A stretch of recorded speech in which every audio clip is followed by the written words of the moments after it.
اگر کوئی دل سے بالکل بھی نہیں نکل رہا اور بھول بھی نہیں سکتے تو سمجھ جاؤ، حالانکہ وہ صرف اتنا چاہتی ہے کہ کوئی اس کا درد پہچانے، اسے سمجھائے نہیں، بس محسوس کرے۔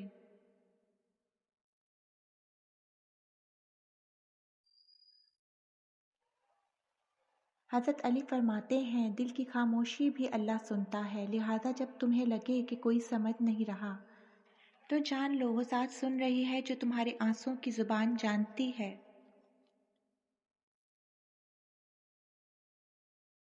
عورت جب کسی مرد کے لیے دعا مانگنا چھوڑ دے تو سمجھ لو اس نے ہار نہیں مانی، بس وہ معاملہ اللہ کے حوالے کر چکی ہے۔ مرد کی خاموشی اکثر اس کے تھک جانے کی نشانی ہوتی ہے اور عورت کی خاموشی اس کے ٹوٹ جانے کی۔ دونوں بیچ نہیں پاتے، بس بدل جاتے ہیں۔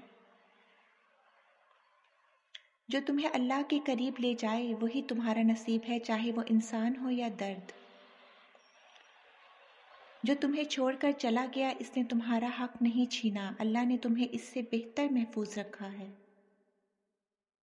کچھ لوگ ہمارے نصیب میں نہیں، مگر ہمارے دل میں اللہ انہیں یاد رکھوا دیتا ہے تاکہ ہم دعا مانگنا نہ چھوڑیں۔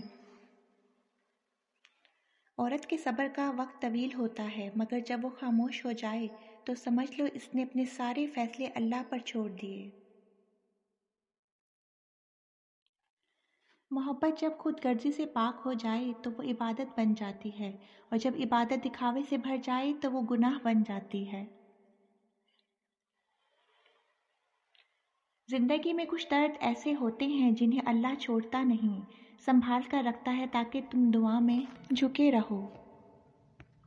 جو شخص تمہارا صبر آزما رہا ہے شاید وہ تمہارے لیے امتحان نہیں، تمہاری درجات بڑھانے کا ذریعہ ہے۔ جو عورت اپنے گھر کی خاموشی برداشت کرتی ہے وہ دراصل جنت کے سکون کی تیاری کر رہی ہوتی ہے۔ اللہ کے فیصلوں پر راضی رہنا صرف ایمان نہیں، یہ وہ سکون ہے جو دنیا کے کسی علاج سے نہیں ملتا۔